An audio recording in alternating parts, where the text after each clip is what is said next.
Avant de commencer cet épisode, on voulait vous dire quelque chose d'important. Bas de Carré est un média entièrement indépendant porté par 4 réunionnais bénévoles. Depuis 5 ans, on consacre nos soirées, nos week-ends et une bonne partie de nos vies pour raconter la Réunion. Mais pour continuer à produire tout ce contenu, on a besoin de vous. Si Bas de Carré vous a appris quelque chose, ému, fait rire ou réfléchir, vous pouvez nous soutenir dès 1 € par mois. Ça peut paraître symbolique, mais pour nous c'est énorme. Ça nous aide à financer le matériel, les logiciels, les monteurs et à garder Bas de Carré libre et vivant. On compte vraiment sur votre soutien. Le lien pour faire un don est en description. Merci, bon paix la Réunion.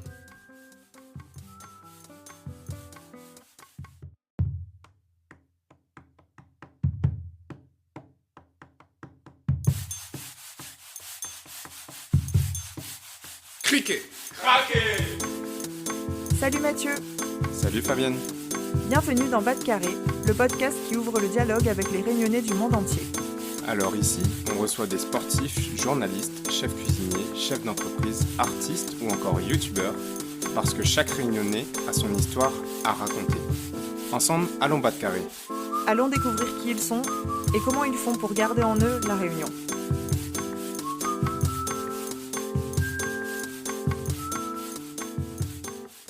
Salut Lucie, Salut Fabienne, comment il est?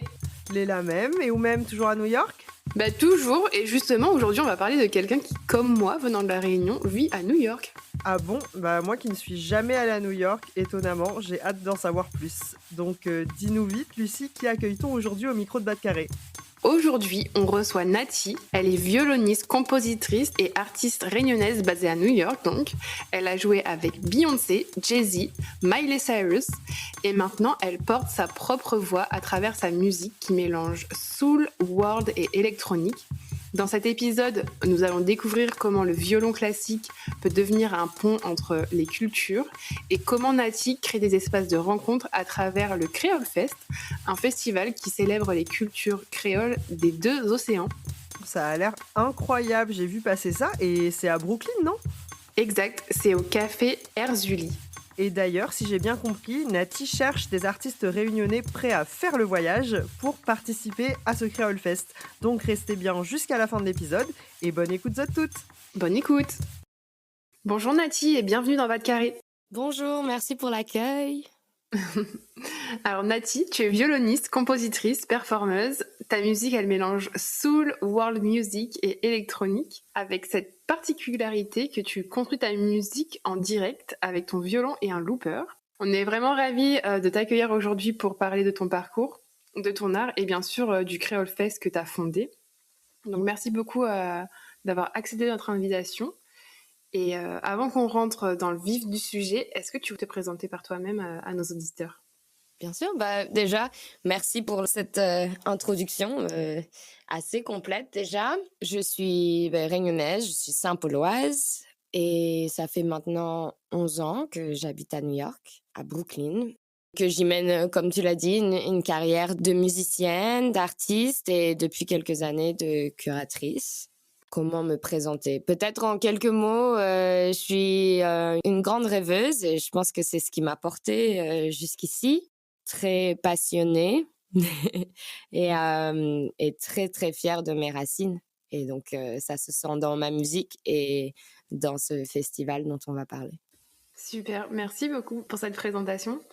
Tu sais, en préparant cette interview, en fait, ce qui m'a vraiment marqué, en fait, c'est à quel point la musique, elle fait partie de ta vie depuis toute petite. Donc, tu commences le violon à 6 ans, si mes sources sont bonnes. Et du coup, c'est très jeune. Et je me demandais comment ça s'est passé. Est-ce que c'était un choix à toi ou bien plutôt une proposition de tes parents? Et qu'est-ce qui t'a un peu accroché dans cet instrument? Alors, c'était totalement mon choix. D'ailleurs, je voulais commencer à l'âge de 5 ans. Et mes parents, ils se sont dit, bon, c'est peut-être un peu jeune. Et puis, je crois aussi, à 5 ans, il n'y avait pas de place au conservatoire pour commencer le violon. Et donc, ils m'ont proposé de faire des cours d'éveil musical général. Et je me souviens, à chaque fois que j'avais ce cours d'éveil musical, on faisait un peu de piano, un peu de percussion ou de flûte. Je rentrais chez moi, je disais ouais, c'était sympa, mais moi je veux jouer du violon en fait. Donc c'était vraiment ma volonté. Et Je pense que même aujourd'hui, c'est difficile de dire exactement qu'est-ce qui m'a attirée dans cet instrument. Parce que de plus en plus, et maintenant depuis plusieurs années que je joue du violon électrique, en fait, j'utilise le violon vraiment pas de façon typique, ou en tout cas pas de la façon dont on me l'a enseigné dans mon parcours classique. Par exemple, au début, dans l'introduction, tu as mentionné mon looper. Et sur cette machine, j'ai des effets. Et donc, par exemple, je peux faire le son d'une basse avec un violon. Et je le tiens un peu comme une guitare. Donc, je crois que vraiment, le violon, ça a été plus une porte d'entrée, comme une planche de surf, pour surfer les vagues de la musique. Et c'est vraiment la musique qui m'anime et exprimer les sons d'une façon à ce que ça crée une émotion. Ok, bah merci pour ça. C'est vrai, quand on parle de violon à La Réunion, on pense évidemment à des figures comme Luc Donat, qui a aussi commencé en fait jeune et qui a beaucoup marqué en fait la musique de La Réunion. Donc, est-ce que ça faisait partie de tes inspirations ou est-ce que tu te souviens la première fois où tu l'as entendu? Alors oui, totalement, parce que j'ai de la chance. Je trouve que mon père, Philippe Barré, il a joué avec Luc Donat. Il est revenu Ah ouais? vivre à La Réunion vers, je crois, entre 21 et 25 ans. Et dans l'avion, il a rencontré des musiciens du groupe de Luc Donat. Et du coup, la semaine d'après, il était dans un concert avec eux. Et donc oui. Improbable. Ouais, mon père m'a totalement transmis cet héritage et cette passion pour cet artiste mythique à La Réunion. Et bien sûr, le premier morceau de lui que j'ai appris, c'est Mozart Sega, obligé. C'est un super challenge pour le violon. Mais ouais, d'avoir cette fusion de classique, le Sega, c'est un peu une capacité à mélanger les genres. En fait, comme tu le disais, avec ta formation qui est classique au conservatoire et maintenant, est-ce que c'est aussi par rapport à cette inspiration que tu t'es dit qu'il n'y avait pas de frontière entre le classique et les autres styles musicaux ou est-ce que tu t'es dit merci Luc Donat, on peut mixer les genres? Enfin, comment ça s'est passé? Alors, bien sûr, merci Luc Donat, oui, c'est sûr. Quand j'avais 7 ans, mes parents m'ont emmené au théâtre de Saint-Gilles voir Didier Lockwood. C'est un violoniste, on va dire un violoniste de jazz, mais il a vraiment composé un peu dans tous les styles. À ce concert-là, il jouait du violon électrique et il a fait un solo où il s'est baladé dans les gradins avec un violon qui ressemblait plus à une fusée qu'un violon. Et ça m'a tellement surprise, bouleversée. Waouh, on peut faire ça avec un violon, c'est fou. Donc Didier Lockwood, ça a fait partie vraiment de cette ouverture d'esprit. Ok, il venait de la métropole, de l'Hexagone. D'accord. Ouais. Et ce qui a été très beau aussi dans mon parcours, c'est que justement, dans le cadre d'un hommage à Luc Donat, Didier Lockwood est revenu à La Réunion pour un concert. Et là, j'avais déjà 12 ou 13 ans. Et donc, j'ai eu la chance de parler avec lui. Et il se trouve qu'il avait une école de musique dans la banlieue parisienne où il faisait des stages d'été de jazz et d'improvisation. Et il m'en a parlé, j'ai vraiment voulu y aller et mes parents ils m'ont donné l'opportunité d'y aller plusieurs années, je crois que c'était en août. Donc c'était déjà une première initiation à l'impro. Bien sûr, avec mon père qui est musicien de jazz, j'ai eu l'opportunité d'improviser sur des super scènes à La Réunion. Mais vraiment, je pense qu'au cœur de cette fusion, en fait, c'est mon métissage. Et le métissage qu'on vit à La Réunion au quotidien, je pense que c'est tellement une partie intrinsèque de ce que je suis. Ça s'entend dans la musique que je crée. Super. On va avancer un peu dans le temps. Je fais un gros saut là en 2014 et tu décides de partir à New York, donc où tu es en ce moment, et moi-même d'ailleurs, où on est en ce moment. Qu'est-ce qui t'a poussé spécifiquement vers New York plutôt qu'une autre ville?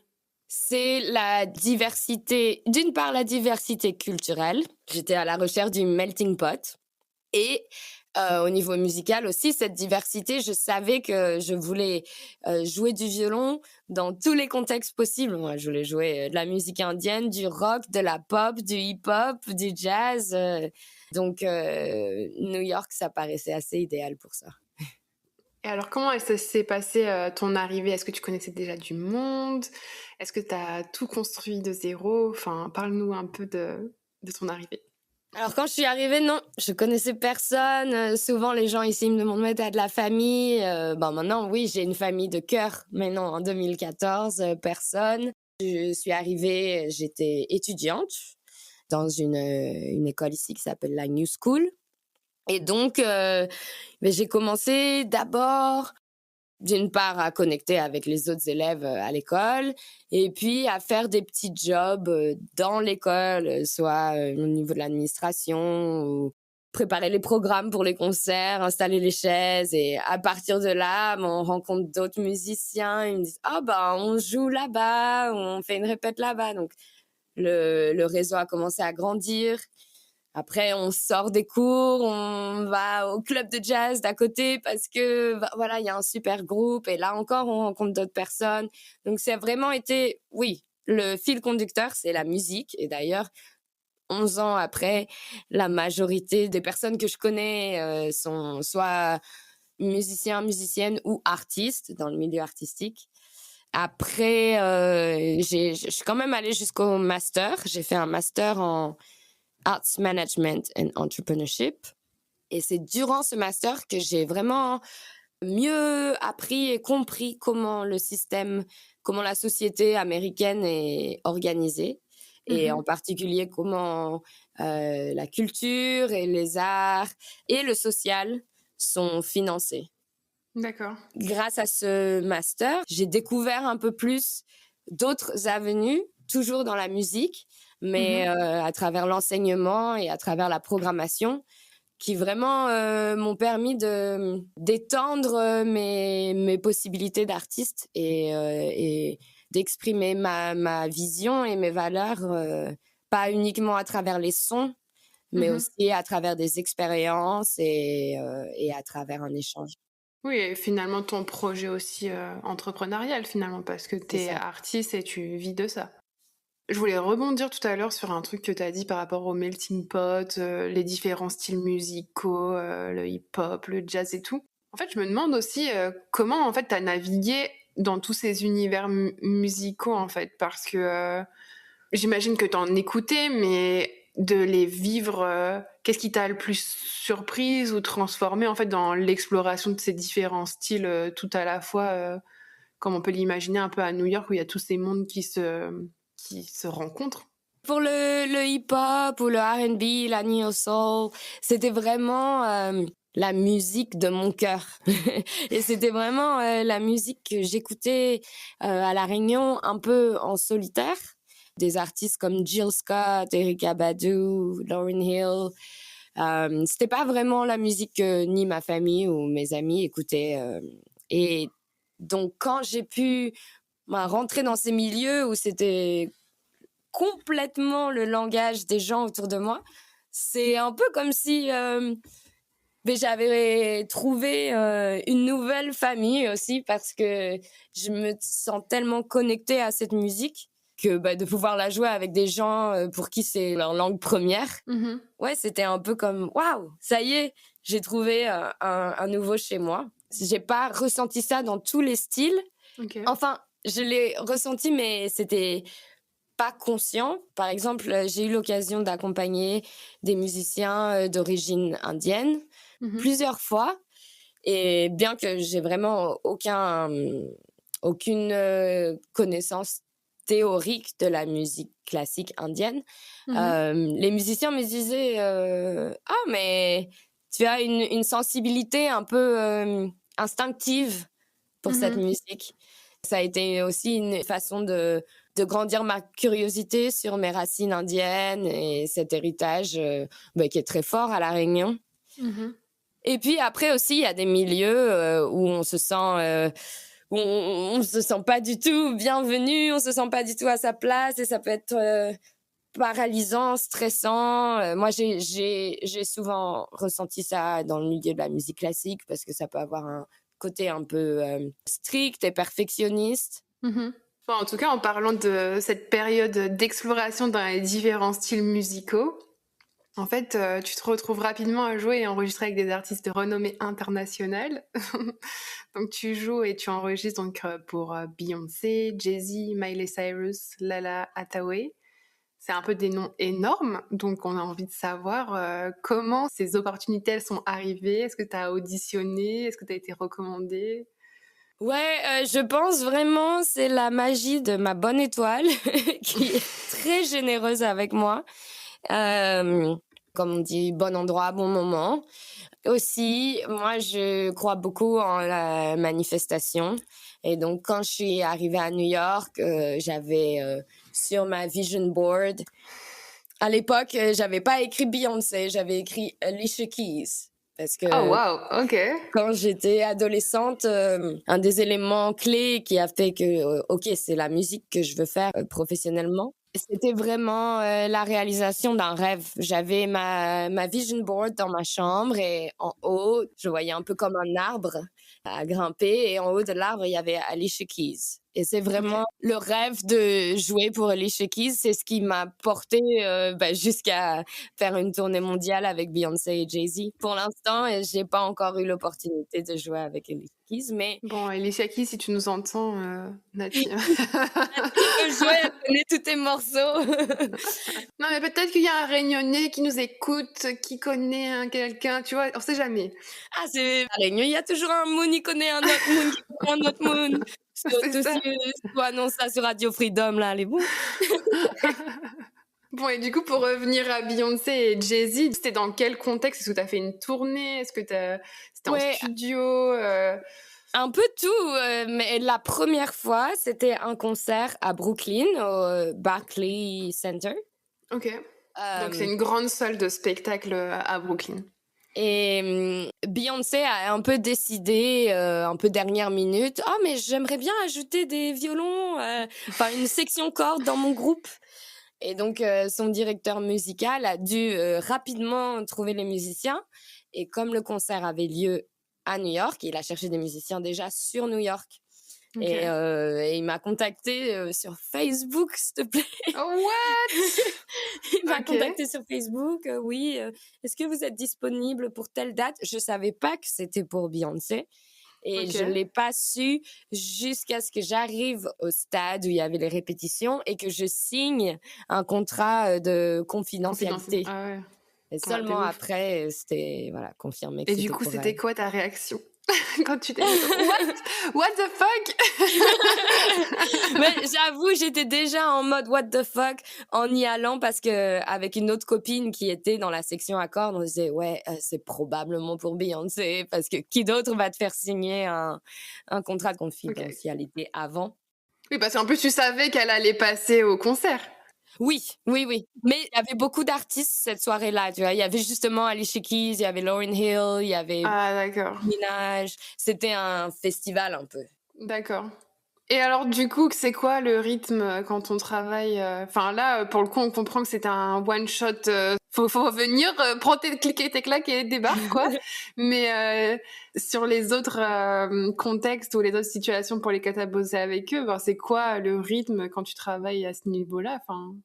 Très intense. Franchement, il faut avoir de l'endurance parce que après ce concert, elle nous a recontacté les cordes pour rejouer une date à Los Angeles avant les Grammy.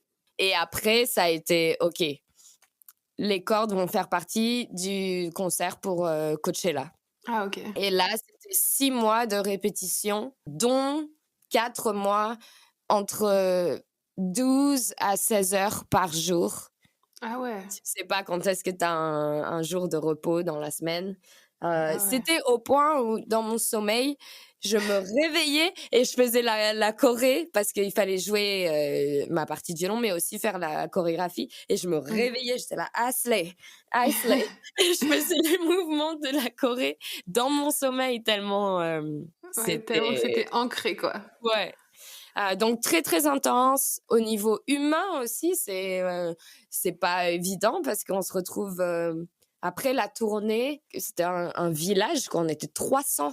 Ah ouais, c'est énorme. Bien sûr, il y a la section à cordes, la section à cuivre, la section rythmique, les chœurs. OK, ça c'est un truc à peu près 20 musiciens.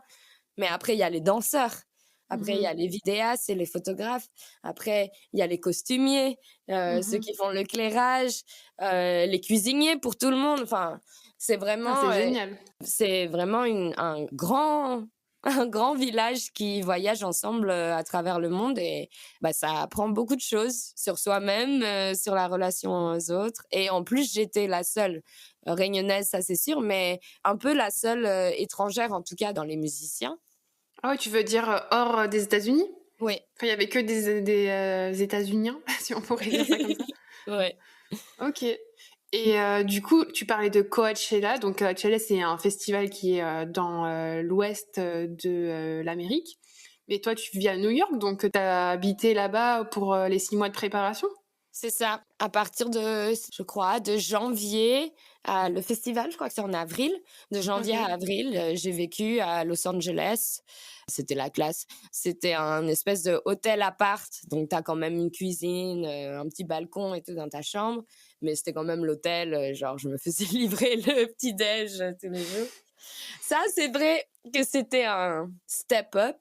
Une progression, parce que le premier concert que j'ai joué pour Beyoncé à New York, je suis rentrée après à pied chez moi. J'habitais, on va dire, à 20 minutes à pied. Et à l'époque, mon père m'avait rendu visite. Et donc, je l'hébergeais, je n'avais qu'une chambre et je lui ai donné mon lit. Et moi, je dormais par terre. Et à l'époque, cet appart, il avait des souris. Oh non. Donc, ah oui, d'accord. Donc là, il y a eu... contraste.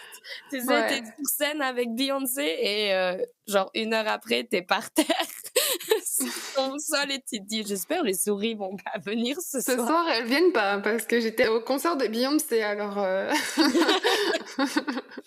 C'est trop bien. Je voulais te demander, qu'est-ce qui t'a un peu le plus marqué dans cette expérience? C'est comment aussi de partager du temps avec des stars de cette envergure, en fait? Est-ce que même t'as le temps d'échanger avec eux? C'est quoi leur énergie? Enfin, on a plein de questions, on veut tout savoir. Oui, oui, je comprends. Ce qui est vraiment très, très, très positif de cette expérience, c'est que ça a vraiment renforcé... pour moi, c'est vraiment important d'être le plus authentique possible. D'ailleurs, je ne suis pas une bonne actrice ou comédienne, donc il vaut mieux pour moi que je sois dans l'honnêteté. Et j'ai vécu ça avec ces stars, celles qui sont vraiment au top level, qui sont une source d'inspiration pour nous, en fait. Ils sont tellement simples, pas du tout arrogants. Beyoncé, souvent, j'ai eu l'occasion, en dehors des concerts, d'être à des fêtes avec elle. Elle finit pieds nus avec ses ailes de poulet. Voilà, comme normal. Elle passe un bon moment. Je me souviens d'une soirée, c'était pour l'anniversaire de Jay-Z. Et on avait joué un festival en Afrique du Sud. Et avant Beyoncé et Jay-Z, il y avait eu Pharrell Williams. Et j'étais tellement émue par son set, c'était tellement positif le message d'unité qu'il envoyait avec sa musique que quand je l'ai vu après à la fête, je me suis dit il faut que j'aille lui dire tellement ça m'a touchée. Je m'approche pour lui parler et là il y a Kelly Rowland. Pour ceux qui se rappellent pas, c'était une des chanteuses du groupe Destiny Child. Magnifique, incroyable, qui débarque pour parler à Pharrell. Donc là je me dis ouais. Pourquoi j'ai cru que je pouvais aller leur parler? Je suis personne. Et une fois qu'ils ont fini de causer, Pharrell Williams, il se retourne et me dit tu voulais dire quelque chose? Je t'écoute. Et vraiment de m'adresser d'égal à égal, quoi. J'ai pas senti ce côté diva qu'on peut imaginer parce que voilà, c'est des stars. Bien sûr que Beyoncé et Jay-Z n'étaient pas dans le bus pour aller d'une ville à l'autre en tournée, bien sûr. Mais au niveau de l'échange d'humain à humain, c'était très simple et honnête. Oh, c'est trop bien d'entendre ça. Des fois aussi, je pense qu'on a une vision qui est un peu idéalisée. Enfin, même nous, on est, comment dire ça? On se fait tout petit parce qu'on a l'impression de voir ces gens partout, de voir qu'ils ont une certaine notoriété, mais de remettre de l'humain et des basiques. Je trouve que ça fait du bien d'entendre ça, en fait. Et du coup, je voulais te poser une question sur, tu parlais de villes, tu parlais d'Afrique du Sud. En tout, t'as fait genre combien de villes, combien de pays? Ça représente quoi? Enfin, peut-être, je m'attends pas aux chiffres exacts, mais... Dans le cadre de la tournée avec Beyoncé et Jay-Z, c'était... déjà, ça a duré à peu près 6 mois. C'était toute l'Europe, vraiment tous les pays nordiques, l'Espagne, l'Italie, bien sûr la France. On a joué le Stade de France le jour de la Coupe du Monde. Et la France était en finale. Et la France a gagné. Et ils avaient projeté le match de foot avant le concert. Et c'était incroyable l'énergie. Et après, pendant le concert, Jay-Z, il est sorti avec le maillot de la France sur lui. Il y avait une énergie de fou. Ça devait être aussi une fierté pour toi d'être en France, au Stade de France. Tu dis, là, la petite Saint-Pauloise, elle est partie aux États-Unis, fait sa carrière là-bas, elle revient en France, au Stade de France. Enfin, la classe. C'est vrai. J'espère, qui sait, peut-être un jour, ce sera le Stade de France pour Nati. Au Théâtre Champfleury. Ouais, Théâtre Champfleury, Théâtre Saint-Gilles, Théâtre Saint-Gilles-et-Gaillard aussi. Hein. Mais voilà, toute l'Europe, Canada, tous les États-Unis, et donc une date en Afrique du Sud, et la dernière date, improbable, dans le nord de l'Inde, dans un tout petit village qui n'avait jamais reçu autant de personnes pour le mariage d'un prince extrêmement wealthy. Okay.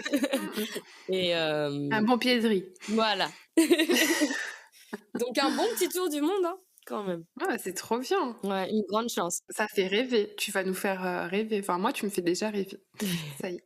Et bon, du coup, je vais demander un peu, qu'est-ce que ça a changé sur ta manière de travailler, ta préparation ou même de performer? Ce que j'ai vraiment admiré de Beyoncé, c'est que au-delà d'être une chanteuse et une danseuse d'excellence incroyable, elle est très performante sur tous les autres aspects qui permettent de créer le spectacle. Donc, par exemple, en pleine répète, elle est capable de dire au vidéaste, oui, là, il faudrait que tu changes de zoom et que tu utilises, et là, elle te dit le nom exact de la lens qu'il faut utiliser. 5 chansons après, oui, dans les lumières, là, il faut absolument mettre du mauve parce que sinon, il y aura un reflet avec l'autre. Elle est tellement éduquée sur chaque aspect du spectacle, et donc... c'est quelque chose qui a vraiment ouvert mon esprit sur, OK, la musique, oui, et j'espère continuer à progresser toujours sur mon instrument et sur mon expression musicale. Et comme mon aspiration, c'est d'être une artiste, il faut que je puisse communiquer ma vision au-delà du son. Et donc, ça m'a vraiment motivée pour avoir au moins le vocabulaire pour échanger avec d'autres professionnels dans d'autres aspects du... Ouais, d'avoir une vision globale de chaque domaine, en fait, peut-être aussi. Ouais. Et aussi, oser, je pense que ça m'a libérée. J'ai toujours aimé m'habiller. Voilà, pour moi, c'est une autre forme d'expression, la mode. Et d'être dans un milieu comme ça où, voilà, c'est le showtime all the time. C'est comme si ça m'avait donné permission, même encore plus envie de m'exprimer de cette façon. Et je me souviens, 2019, c'est là que j'ai lancé ma carrière solo. Et quand je regarde mes prestations, tout ça, j'avais pas peur sur scène de mettre des costumes de fou. Je pense que ça me venait de cette expérience. Ouais, ça t'a donné cette liberté, quoi. Ouais. Trop bien. Est-ce que j'ai le droit de demander, t'es plutôt team Beyoncé ou Solange? Pour Solange, c'est la sœur de Beyoncé, pour ceux qui connaissent pas. Écoute, si Solange, elle a besoin de violon, je suis ready, je l'adore. D'ailleurs, c'est une des artistes qui m'a inspirée à faire du live looping, parce que son album A Seat at the Table, il y a vraiment cet esprit un peu de loop. Et ah oui, je suis très, très, très, très fan de la petite sœur. Donc on est team Solange? C'est ça que j'entends. Everybody can win. Ok, moi je suis team Solange, j'avoue. Bon, alors du coup, tu nous parlais aussi donc de cette évolution où tu t'es lancé en solo, donc tu dis en 2019, c'est ça, hein? Mhm. Donc aussi, tu lances un EP donc en 2020, il me semble, qui s'appelle In the Key of Fall. Et là, tu pars en tournée donc sur la côte Est. Alors, comment t'as vécu en fait cette transition de passer de musicienne à artiste solo? Vraiment très, très, très épanouissant. Un peu flippant aussi parce que voilà, la lumière est vraiment sur moi là pour le coup. Mais très épanouissant parce que je vis mes chansons comme vraiment une façon de connecter avec les gens, et j'ai eu tellement d'expériences après les concerts où j'ai l'occasion d'échanger avec le public et ils partagent des mots que moi j'ai imaginé en créant ce moment. Ouais, en fait, tu trouves comme une rencontre ou même une réciprocité en fait de ce que tu as envie d'exprimer, ce que les gens reçoivent. Oui, exactement, c'est ça. Et ça, je pense que c'est ça ma driving force. C'est ça qui me donne l'inspiration et l'envie d'aller sur scène, quoi. C'est cette possibilité de connecter vraiment. Ça demande aussi beaucoup d'organisation parce que là, du coup, c'est plus juste j'arrive et je joue mon instrument. Mais il y a tout le côté administratif, de promotion, de gestion si on fait un groupe.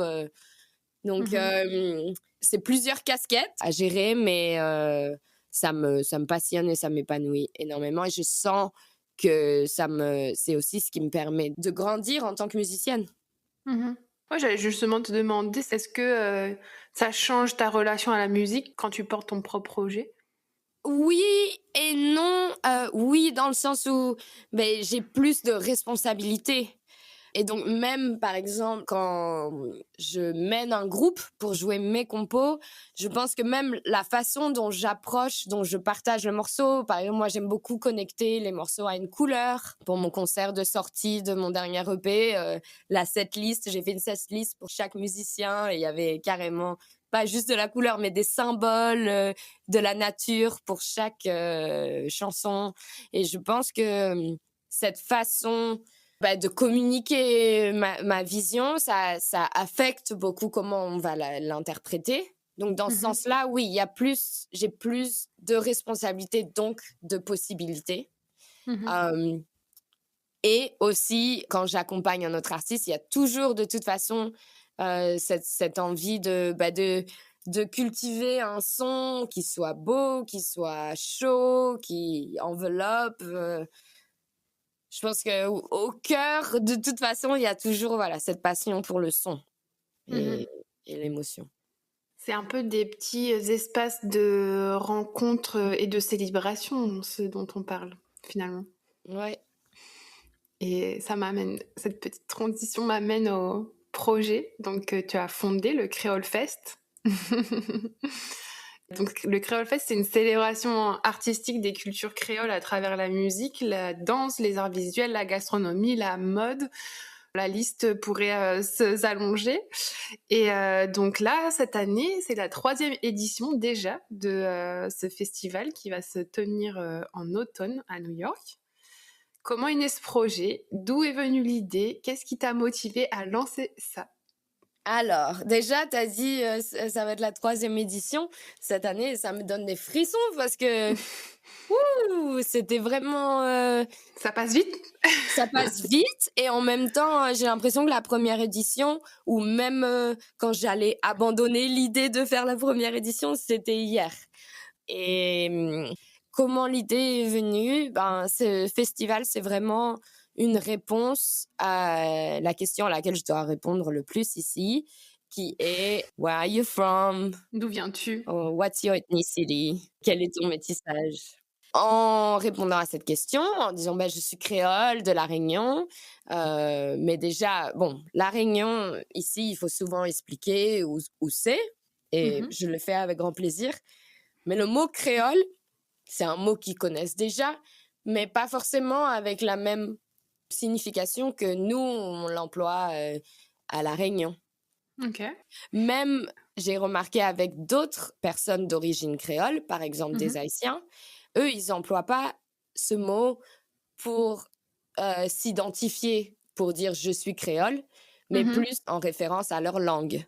Ouais. Oui, en plus à New York, dans le métro, on voit souvent des panneaux écrits en créole haïtien parce que la ville a des messages dans plusieurs langues, dont le créole haïtien.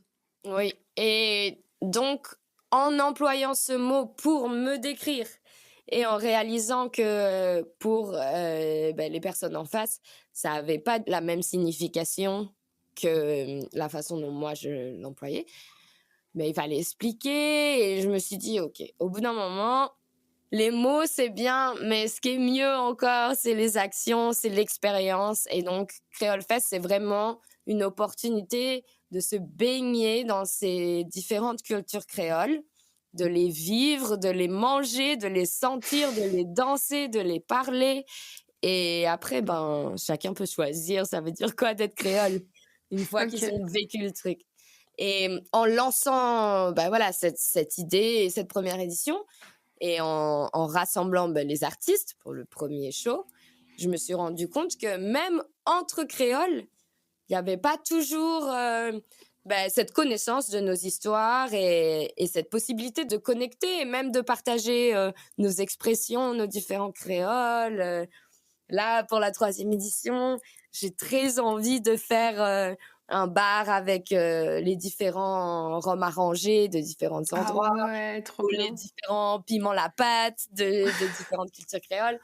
Donc, de la même façon qu'on a commencé cette interview en parlant du métissage dans ma musique et même du métissage de mon sang, de notre sang à La Réunion, ce festival, c'est une continuité de ce métissage parce qu'on a l'opportunité de se rencontrer entre Réunionnais, Haïtiens, Jamaïcains, Mauriciens, Seychellois et célébrer nos différences, mais aussi nos points de convergence.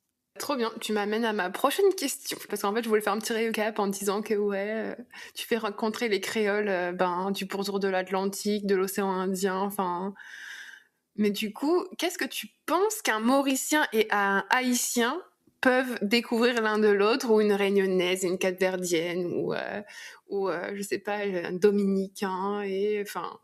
Qu'est-ce que tu penses qu'ils peuvent découvrir l'un de l'autre quand ils se rencontrent à ton festival ? Bien sûr, en tant que Réunionnaise, j'ai très envie de partager notre force, c'est cette vision du vivre ensemble. Et quand on regarde à différentes cultures créoles, La Réunion est vraiment un peu unique dans ce genre. Enfin, j'ai vu de loin, en faisant des recherches, des métissages un peu similaires en Trinidad et Tobago ou Guyane. Mais voilà, en tant que Réunionnaise, c'est ce partage du vivre ensemble qu'on a à La Réunion, c'est quelque chose de très fort, de très positif. Et j'arrête pas d'en parler avec mes camarades créoles de d'autres endroits. Parce que, par exemple, si on regarde les Haïtiens, au niveau de leur colonisation, c'était vraiment black and white, quoi, on va dire, français et africain. Et avant ça, le massacre des indigènes qui étaient déjà sur cette île. Donc, je pense qu'il y a vraiment une force dans ce partage d'histoire et comment la colonisation s'est passée dans ces différents endroits. Aussi, la différence entre une colonisation française et une colonisation britannique. Déjà, dans un esprit de savoir d'où on vient pour pouvoir construire le chemin futur, mais aussi de healing, de guérison, parce que c'est une histoire douloureuse et je pense qu'en partageant nos histoires et comment différentes cultures ont avancé de cette histoire, ça peut apporter des portes de guérison et d'union. Je voulais aussi rebondir parce que sur la brochure que tu m'as partagée qui décrit un peu le festival, il y a écrit « L'histoire a lié les océans, les îles, les territoires par le commerce des esclaves, le déplacement des populations, l'acculturation. En découlent également des processus de métissage mêlant les cultures, les religions, les rites, les appartenances pour créer une culture à part entière. Et en fait, tu parlais en effet d'un héritage qui est douloureux, en fait. Et je me demande comment, en fait, aussi, le Creole Fest, il aborde cet héritage douloureux, mais en célébrant... Enfin, en fait, je trouve ça fascinant que ça célèbre, en fait, ce qui a émergé de cet héritage qui est douloureux, en fait. Mmh. Et du coup, c'est quoi pour toi cette culture à part entière, en fait, qui unit tous les créoles du monde, en fait? Je pense que ma réponse à cette question sera une réponse en devenir parce qu'en D'accord. travaillant sur ce festival, moi-même, j'apprends beaucoup. Mmh. Déjà, j'ai encore beaucoup de choses à apprendre sur l'histoire de La Réunion et puis je connais pas du tout, l'histoire des autres, territoires créoles. Mais en fait, c'est peut-être ça aussi la beauté, de ce quand tu dis le vivre ensemble et le métissage, c'est qu'en fait, on en apprend tout le temps, en fait, en rencontrant, des autres personnes. En fait, finalement, même si on a des histoires qui sont douloureuses, des histoires qui sont similaires, mais on a toujours, quelque chose à apprendre de l'autre, finalement.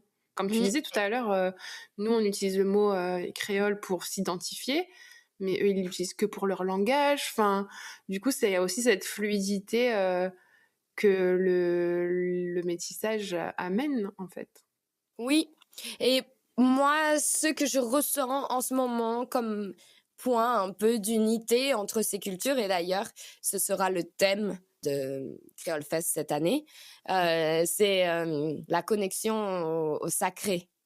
Et OK. j'ai eu la chance en décembre de passer un super séjour à La Réunion. Et bien sûr, c'était la saison du 20 décembre. D'ailleurs, bon, vous verrez pas, mais je porte le t-shirt du 20 décembre de La Réunion de cette année, fête CAF. Et ce qui était tellement fort et indéniable, c'est cette connexion qu'on a. Et ça, je pense que ça existe dans toutes les cultures créoles.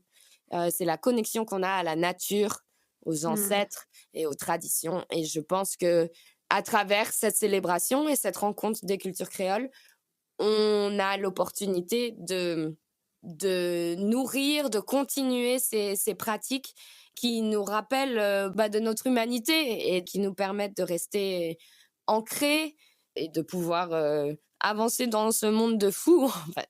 Et donc, je Ouais. pense qu'en célébrant nos racines créoles, en fait, on célèbre notre connexion à la nature, à la terre, aux ancêtres, à la prière, peu importe à qui s'adresse cette prière ou comment elle s'exprime, mais une spiritualité, on va dire, une pratique avec l'invisible. Mmh. D'ailleurs, il y avait une citation, j'ai eu la chance de voir un spectacle avec Kaloun.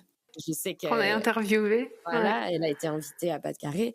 C'était au musée de Stella Matutina et la citation, c'était: «Le sacré, c'est l'accord entre l'invisible et le monde du vivant». Mmh. Et voilà, je pense qu'un des points communs entre toutes ces cultures et une des sources de la résilience qui a permis la création de la culture créole, parce que pour moi, la culture créole, c'est vraiment une expression de la résilience pour, voilà, comment ces personnes qui ont été enlevées de leur terre d'origine, forcées à des conditions de travail ignobles, comment elles ont survécu, comment elles ont continué à travers ce mélange, à travers cette réinvention de leur tradition. Et bien, voilà, à travers leur connexion au sacré, ils ont pu Ouais. continuer.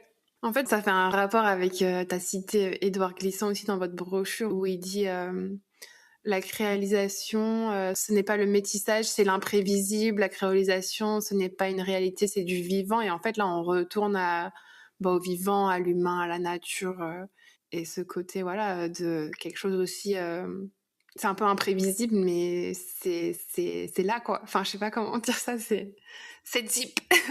Mais c'est indéniable en fait. C'est ancestral, c'est naturel, c'est humain, Mmh. et c'est facile aujourd'hui dans notre société d'oublier cette Ouais, connexion.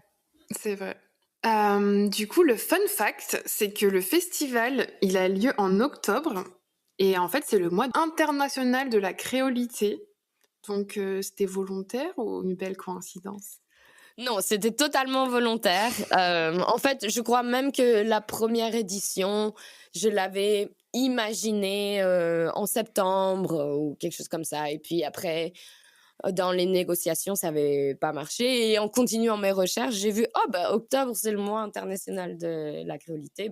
C'est là qu'on va faire. On va faire en octobre. Ça make sense. Ouais, je crois que c'est les Nations Unies qui ont décrété ce mois, il me semble. Ah, c'est bien parce que les Nations Unies commencent à entendre parler de Creole Fest. Ah bon? Mm-hmm. Ok. All right, girl. More soon. Ok.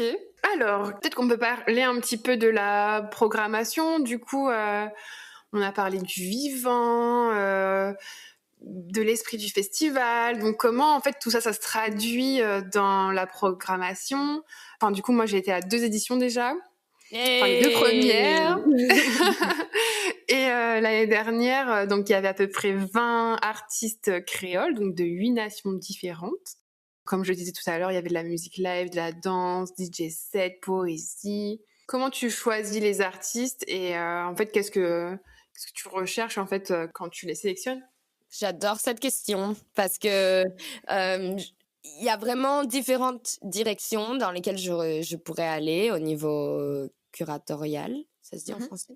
Et moi, ce qui m'anime, bien sûr, je viens de parler de tradition et de connexion ancestrale, donc très important que ce soit ancré dans ça, mais je suis vraiment intéressée par une représentation de la créolité actuelle. Et donc, je cherche des artistes qui souvent écrivent leur propre musique, ou s'ils reprennent un répertoire traditionnel, ils ont vraiment mis leurs épices dedans et c'est vraiment une transformation, une évolution de la tradition. Et qu'il y ait cet esprit de métissage dans leur création. Bon, là, tout de suite, bien sûr, je pense à Alexandre Saya, qui était le DJ pour la 2e édition, et son travail de musique électronique, tout en valorisant la musique traditionnelle, le maloya et même le sega dans le temps longtemps. Pour moi, voilà, c'est vraiment une expression moderne de la créolité et une évolution de la culture. Je suis moins intéressée par une programmation, on va dire, un peu peut-être plus soit attendue ou stéréotypical. Ok. Souvent, peut-être des gens qui ont pas une connaissance approfondie des cultures créoles, ils vont imaginer la danseuse avec la grande jupe et l'hibiscus derrière l'oreille et peut-être même le soutien-gorge en coco. Et voilà, donc nous, c'est pas ça. Je cherche vraiment des artistes qui font évoluer la culture. Oui, et aussi de peut-être se dire que la culture, c'est en mouvement et que si elle était figée, elle n'existerait peut-être plus. Donc, de la faire... Enfin, voilà, de vivre... vivre dans le temps. Nous vivons dans le temps. Ok, c'est trop bien. Mais juste aussi par rapport à la programmation, quand je sélectionne les artistes, je regarde vraiment leur connexion entre la tradition et l'innovation. Et aussi, au niveau de la programmation, je veux vraiment que ce soit interactif. Bien sûr, c'est des performances, donc oui, il y a le côté, tu entends une chanson, tu applaudis, mais dans ce festival, il y a surtout cette année qu'on va pouvoir s'étendre sur plus qu'une soirée, il y aura... on a des news. Voilà, c'est 2 jours cette année, enfin. Oh my God. Avec des ateliers, donc l'opportunité de toucher, de fabriquer, d'apprendre peut-être même et de rencontrer les différentes langues créoles. Il y aura un aspect aussi conférence, donc pour ceux qui sont passionnés d'histoire, une chance d'apprendre plus. Et même pour ceux qui nous écoutent et veulent venir donner une conférence, on passe des messages, s'il y en a qui... Bien sûr. Oui, et même si peut-être ça commence pas in situ, en personne, mais peut-être on peut diffuser un documentaire que quelqu'un a produit à La Ouais. Réunion ou ma motivation, c'est voilà, vraiment de renforcer ce pont d'échange et on va trouver les moyens que cet échange soit partagé, malgré la distance. On adore. Alors, il y a une autre question que je voulais te demander. Quand tu dis, oui, que ça soit interactif, enfin, l'idée aussi, c'est de créer des collaborations un peu inédites entre les artistes ou même le public pendant le festival, en fait. Voilà, tu parlais de Alex Sansaya qui rencontre Yaïssa Jiménez. Elle a fait de la poésie, elle est de République dominicaine. Donc, déjà, le fait que ces artistes ont un lieu de rencontre qui peut-être n'arrivait pas, en fait, avant. Donc, Oui! c'est génial. Ça aussi, ça me donne des frissons parce que surtout cette année, moi, depuis presque 5 ans à New York, je mène une jam pour des musiciens et des artistes visuels. Et là, cette année, j'ai décidé de réimaginer cette jam avec un focus sur les artistes d'origine créole. Et ça, ce sera une fois par mois. Et donc déjà, à travers cette jam, il y aura encore plus cette opportunité de rencontre et d'échange.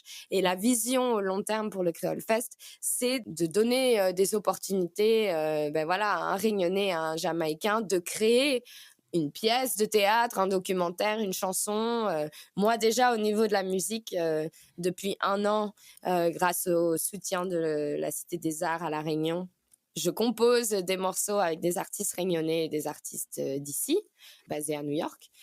Donc, c'est déjà in progress. Mais voilà, la vision pour Creole Fest, c'est de vraiment pouvoir soutenir ces collaborations. Et moi, je trouve ça super excitant d'imaginer ce que ces créations vont donner. Ouais. Pour clore un peu sur le Creole Fest, parce qu'on pourrait en parler des heures, mais peut-être la question que je vais te poser, c'est qu'est-ce que tu espères que les gens, qui soient créoles ou non, ils repartent avec après avoir vécu le Creole Fest?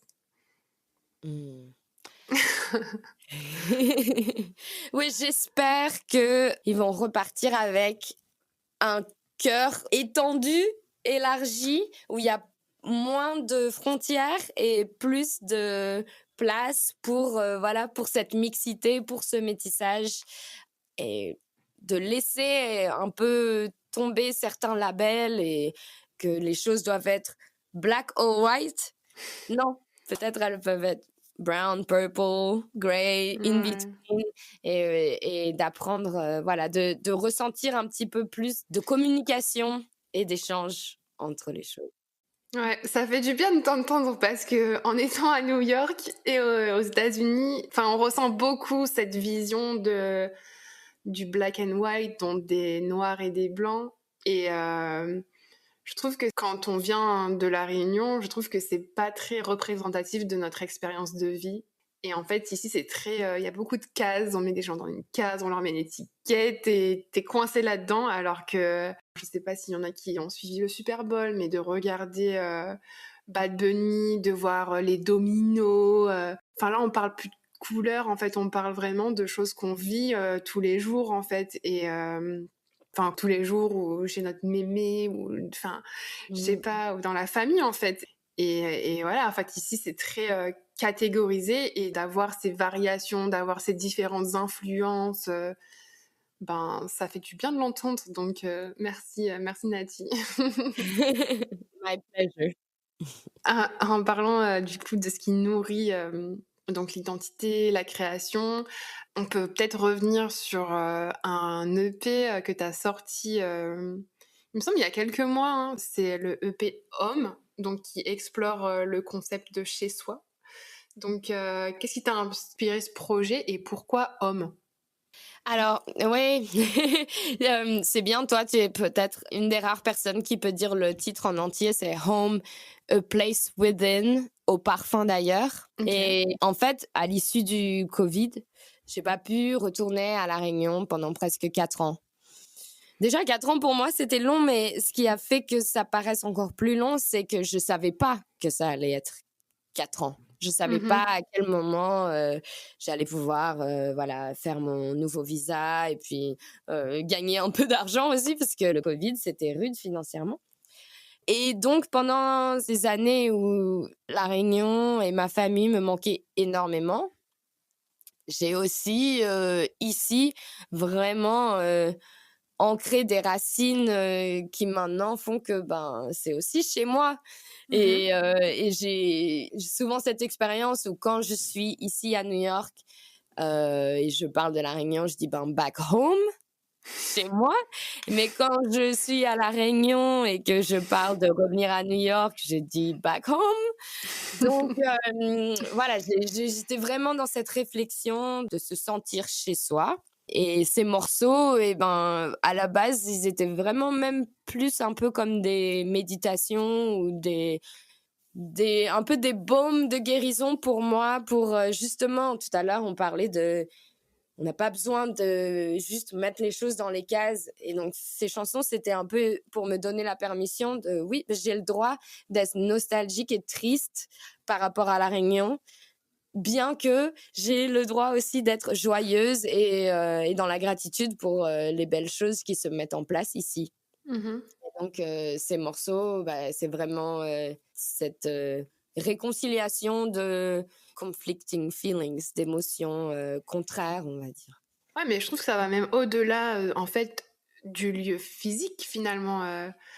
Ce qu'on comprend, c'est que, en fait, tu redéfinis un peu comment les expériences à La Réunion, à New York, cet espace intime où tu vis, enfin, comment tu grandis intérieurement pour trouver cette sensation de se dire, finalement, c'est un peu partout chez toi. C'est ça. Et souvent, je dis oui, si on peut s'exprimer avec authenticité, avec honnêteté, avec un peu de chance, on peut se sentir partout chez soi, comme tu l'as dit. Ouais, parce que en fait, ton chez toi, c'est ton corps. Ouais, et puis oui, ce monde intérieur Ouais. qu'on cultive. Super, c'est trop beau comme fin. Là, on arrive un peu à la fin. Du coup, je voulais te demander aussi, c'est quoi tes nouveaux projets musicaux et qu'est-ce qui t'attend pour 2026? Alors, au niveau composition, nouvelle musique, il y a plusieurs morceaux qui vont sortir avec des artistes réunionnais, des artistes américains et I just cannot wait. C'est vraiment c'est la meilleure sensation d'écouter un morceau que tu as créé et de dire waouh, c'est la meilleure musique que j'ai jamais créée. Et c'est comme ça que je me sens par rapport à ces compositions. Et c'est vraiment encore un exemple que la collaboration, c'est la force. Au niveau live, il y a aussi des super scènes. Là, à la fin du mois de février, je vais jouer au Sultan Room à Brooklyn. Au mois de mars, je jouerai pour la journée de la francophonie au lycée français de New York, avec aussi une artiste de Madagascar. Ah, super. Donc, on va représenter l'océan Indien en force. Et à partir de cet été, pas mal d'événements pour le Creole Fest en partenariat avec d'autres institutions artistiques ici. Et j'espère, stay tuned, mais normalement, on devra recevoir d'autres artistes réunionnais à New York. Donc, s'il y a des réunionnais qui sont basés à New York qui nous écoutent, il faudra venir en force. Paré, pas paré. Paré. Trop bien, trop bien. Bon, alors pour terminer, on a des petites questions qu'on aime bien poser à tous nos invités, donc c'est de rigueur. Alors, quelle est le ou la réunionnaise que nous devrions tous connaître selon toi? Alors, je vais parler du cœur et je vais parler de ce que je connais le mieux. Moi, je sais que je suis déjà la deuxième barrée interviewée à Bas-de-Carré. Il prétend. Et peut-être il faudrait encore un troisième barré. Et ce serait Philippe Barré, donc mon père. Je pense qu'au niveau de l'évolution de la musique réunionnaise, c'est une figure phare. Vraiment, c'est un des précurseurs de la fusion Maloya-jazz, électrifier le Maloya. Donc, pour ceux qui connaissent pas, Philippe Barré à découvrir. Ensuite, si on avait une référence littéraire, musicale ou artistique que tu voudrais partager avec nos auditeurs? Alors, fiou, fiou. La liste, Oui, mais j'avais pensé à parler de mon artiste préféré, Alexandre Saya. Ok. Mais j'en ai un peu parlé déjà, alors peut-être il faudrait... toujours dans la musique, je vais parler d'une autre artiste d'ailleurs avec qui j'ai 2 morceaux en collaboration, qui s'appelle Gaia Elsie. Très belle représentation de la créolité aussi, cette nana, elle chante en français, en créole, en anglais, en espagnol. Waouh. Elle a énormément voyagé, elle fait une fusion, bien sûr avec des inspirations du Maloya, mais une fusion pop, électro. Vraiment, sa musique est fraîche et inspirée. Et je vous invite à découvrir ça. Peut-être le morceau Curieux Rieur, parce que j'y ai joué quelques parties de violon à la fin. Tu nous rappelles son prénom? Gaia Elsie. Elsie. Très bien. Une expression créole que tu aimes particulièrement et que tu voudrais nous partager? Alors celle-là, je me la dis plusieurs fois dans la semaine, et surtout quand je fais des gros projets comme le Créole Fest. C'est tipa tipa, nous ça arrivé. Ah oui, voilà, tipa tipa. Ouais, tipa tipa, voilà, je sais qu'elle est connue cette expression, mais je me la répète très souvent, j'ai besoin de me la répéter. Et ce qui est rigolo, c'est que je disais cette expression à un créole de Guyane, et lui, il me dit qu'eux, ils disent brique pon brique. Ah ouais. Donc, Ok. très similaire. Bah oui, tipa tipa fait déjà 3 ans. C'est ça. Notre dernière question. Si tu avais un conseil pour les jeunes générations de Réunionnais, Réunionnaises, peut-être parler par rapport à ton parcours, ceux qui veulent, ceux qui rêvent de partir explorer d'autres horizons, tout en restant connectés à leurs racines. Quoi ton conseil là-dessus? Bon, déjà, et toi et moi, on en a pas mal parlé de ça en dehors de cette interview. Il y a beaucoup de questions qu'on est amené à se poser une fois qu'on quitte la Réunion. Et donc, il y a eu, au début de mes premières années en dehors de la Réunion, j'ai dû être un peu plus intentionnelle par rapport aux rituels ou aux habitudes qui manquent et qui me permettent de rester connectée avec ma culture. Donc, pour moi, en ayant grandi à l'Ermitage, la présence de l'eau, c'est très important. Et je pense que pour beaucoup de Réunionnais, juste la connexion à la nature, parce que notre île est tellement généreuse à ce niveau-là, c'est important. Donc, même si, un Réunionnais, je sais pas moi, le rêve de partir dans une grande ville comme, je sais pas, Londres ou Hong Kong, je pense que ça peut être vraiment puissant de trouver une façon de rester connecté à la nature, de trouver une façon de rester connecté à sa langue. Pour moi, c'est souvent en mettant un album de Daniel Waro ou d'Alain Peters pendant que je cuisine, ou de cuisiner d'ailleurs, de faire un bon curry. Je pense, rester ancré dans des choses simples qui sont pas tout de suite au service de notre rêve ou notre grande vision, mais vraiment, en fait, qui la nourrissent sur le long terme. De se rappeler que c'est pas un sprint, c'est un marathon. Donc, il faut prendre soin de soi et de son monde intérieur et de son lieu de vie au quotidien. Je pense que c'est ça qui permet de tenir et de pas se perdre dans un nouveau lieu, dans une nouvelle culture. Ah, on adore, merci. Merci à toi.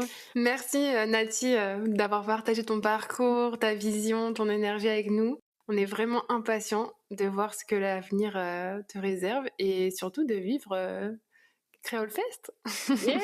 Oui, mais j'espère qu'on pourra organiser les choses de façon à ce que Bad Carré soit représenté au Créole Fest cette année. Avec plaisir. Où est-ce qu'on peut te suivre pour rester au courant de tes projets ou de ton travail? Alors, sur les réseaux, j'avoue, je suis pas sur toutes les plateformes. Je suis principalement sur Instagram. Donc, ma page perso, c'est Natie, Natie, musique, avec un C, tout ensemble. Et bien sûr, Créole Fest, créole comme on écrit en créole à La Réunion, avec un K, aussi tout ensemble. Et après, pour écouter la musique, sur les plateformes de streaming comme Spotify ou Apple Music, c'est juste Natie, Natie. Super. Et ceux qui veulent en savoir plus sur le Créole Fest, il y a donc le site aussi Créole Fest et le réseau social, donc KREOL Fest comme festival, FEST. Et aussi, je voulais faire un petit rappel parce qu'on a parlé que tu veux mettre en lumière la culture créole. Donc, si il y en a qui nous écoutent, Nati, elle est chaud pour mettre en lumière votre travail, votre art pendant le festival. Donc, allez-y partout. Vous pouvez contacter, je pense, Nati directement sur ses réseaux sociaux. Donc, artiste, musicien, danseur, poète, plasticien, faiseur de samoussa, quoi que ce soit, appelez-la. Je suis sûre qu'elle sera contente de vous donner de la visibilité à New York. Oui, avec grand plaisir. Ouais. Donc, encore merci à toi, Nati, et merci à vous, les auditeurs, pour votre écoute toujours très fidèle. Et à très bientôt sur Bas de Carré. Merci, bon peu. On espère que cet épisode vous a plu. Si vous voulez nous encourager et nous aider à rencontrer des invités toujours plus extraordinaires, laissez-nous 5 étoiles sur Apple Podcast. Retrouvez-nous sur Instagram, @badcarré, @BAT-KARE, pour échanger et ne rien manquer. On se retrouve dans 2 semaines pour un nouvel épisode. Bisous à toutes!